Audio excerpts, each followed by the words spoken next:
الحمد لله الحمد لله الذي أنزل القرآن في شهر رمضان هدى للناس وبينات من الهدى والفرقان أشهد أن لا إله إلا الله وحده لا شريك له أشهد أن محمدا عبده ورسوله اللهم صل وسلم على سيدنا محمد وعلى آله وأصحابه أجمعين أما بعد القائل في كتابه الكريم أعوذ بالله من الشيطان الرجيم بسم الله الرحمن الرحيم يا أيها الذين آمنوا كتب عليكم الصيام كما كتب على الذين من قبلكم لعلكم تتقون.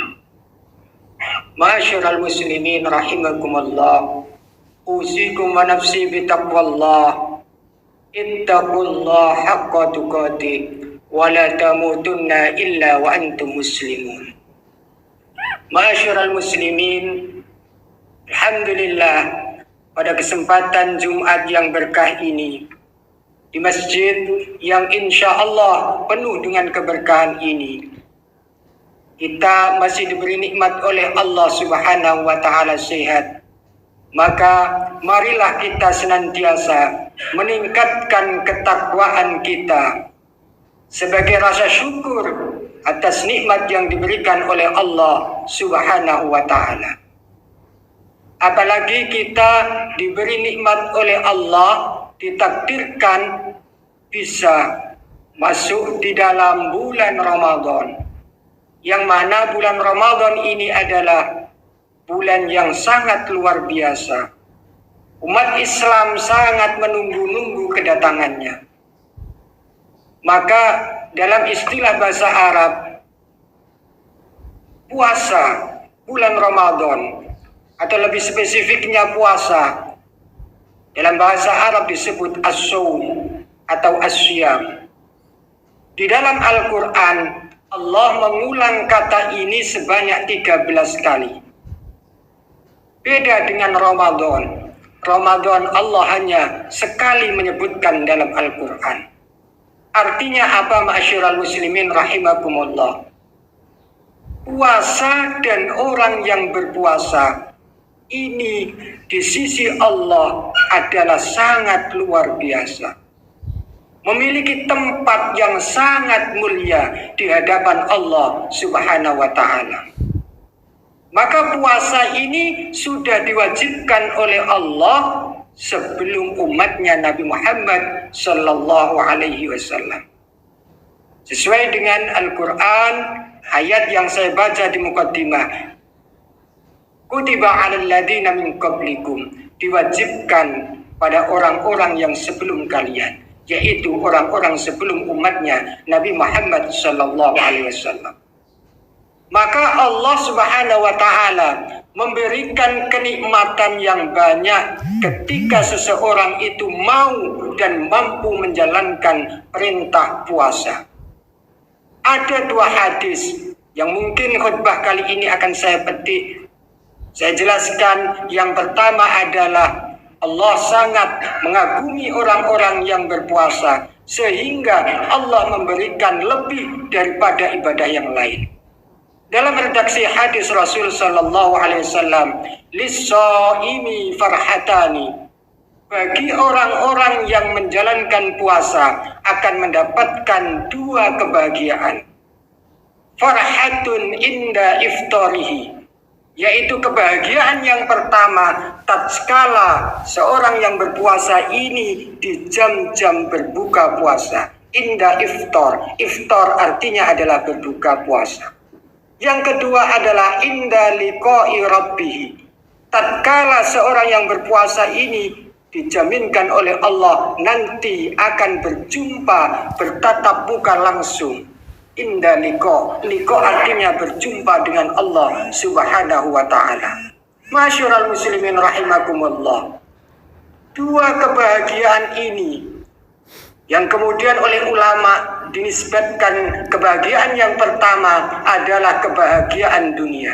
Mengapa demikian? Karena kebahagiaan ini diperoleh ketika seseorang sedang dan akan iftar atau berbuka berbuka puasa. Maka dalam Islam Indonesia ada tradisi yang namanya ngabuburit. Ini adalah sebuah manifestasi dari kebahagiaan Muslim, sehingga mereka menunggu berbuka dengan melakukan ngabuburit, karena kebahagiaan cinta itu bisa diluapkan sesuai dengan selera seseorang tersebut. Maka Allah Subhanahu wa Ta'ala memberikan ini di dunia. Sedangkan yang kedua, inda liqa'i rabbih, ini diberikan oleh Allah ketika nanti di akhirat. Tatkala seorang hamba mencari Tuhannya, ingin bertatap muka langsung, belum memiliki kesempatan, ini kemudian dijanjikan oleh Allah bisa bertemu langsung dengan Allah. Betapa luar biasa bahagianya. Melebihi bahagianya seorang muslim mendapatkan surga Allah. Mendapatkan surga Allah itu bahagia, tapi lebih bahagia, lebih nikmat ketika bisa berjumpa dengan pemilik surga.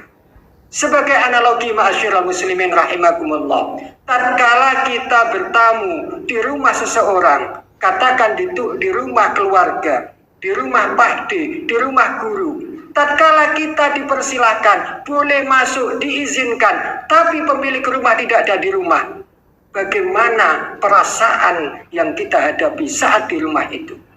Beda ketika kita dipersilahkan, diizinkan, kemudian tuan rumah juga ada di rumah, maka kita bisa mengobrol, bisa melakukan apa saja sesuai dengan akhlak yang kita miliki. Begitu pula nanti ma'asyiral muslimin rahimakumullah, yang sudah disebutkan oleh Allah bisa berjumpa langsung oleh Allah Subhanahu wa Ta'ala. Kemudian hadis yang kedua ma'asyiral muslimin rahimakumullah. Hadis ini adalah hadis riwayat Imam Bukhari. An Abi Hurairah radhiyallahu an qala Rasulullah sallallahu alaihi wasallam, kullu amal ibni Adam yudha'af. Rasul sallallahu alaihi wasallam, hadis ini yang diriwayatkan langsung, sanadnya dari Abu Hurairah, mengatakan bahwa setiap amal anak Adam yudha'af, dilipat gandakan oleh Allah Subhanahu wa Ta'ala. Maka kemudian Allah menjawab dalam hadis qudsi, illa shauma, kecuali puasa, fa innahu li, karena puasa adalah milikku, wa ana ajzi bi. Dari dua hadis ini, hadis yang kedua ini mirip sekali dengan hadis yang pertama. Allah memberikan sesuatu yang luar biasa. Mengapa demikian? Karena di sini redaksinya wa ana ajzi bi. Allah akan membalas pahala orang yang berpuasa langsung melalui Allah tanpa perantara malaikat. Tatkala kita mendapatkan rezeki, maka rezeki ini yang memberikan malaikat, maka ada malaikat yang bertugas membawa rezeki. Para rasul, para nabi, ketika mendapatkan wahyu, tidak langsung diberikan oleh Allah, tapi melalui malaikat, yaitu malaikat Jibril. Bayangkan ma'asyiral muslimin rahimakumullah, tatkala seorang berpuasa, Allah menjanjikan pahalanya tanpa melalui perantara siapapun, perantara makhluk apapun, tapi langsung diberikan oleh Allah Subhanahu wa Ta'ala. Ma'asyiral muslimin rahimakumullah, maka dua hadis ini memberikan motivasi pada kita. Mari pada puasa Ramadan tahun ini kita memperbanyak amal kebaikan. Banyak sekali amal yang bisa kita lakukan, terutama kita bisa melihat bahwa Al-Quran adalah kitab yang diturunkan di dalam bulan Ramadan. Maka mari kita perbanyak membaca Al-Quran dengan tadarus Al-Quran. Maka akhir khutbah ini kita berdoa semoga Allah Subhanahu wa Ta'ala mengabulkan hajat kita selama bulan Ramadan ini. Semoga kita bisa bertemu dengan Allah sesuai dengan janji Allah, dan Allah memberi pahala langsung tanpa perantara malaikat yang lain. Amin ya rabbal alamin. أعوذ بالله من الشيطان الرجيم بسم الله الرحمن الرحيم والعصر إن الإنسان لفي خسر إلا الذين آمنوا وعملوا الصالحات وتواصوا بالحق وتواصوا بالصبر بارك الله لي ولكم في القرآن العظيم ونفعني وإياكم بما فيه من الآيات وذكر الحكيم فتقبل مني تلاوته إنه هو الغفور الرحيم.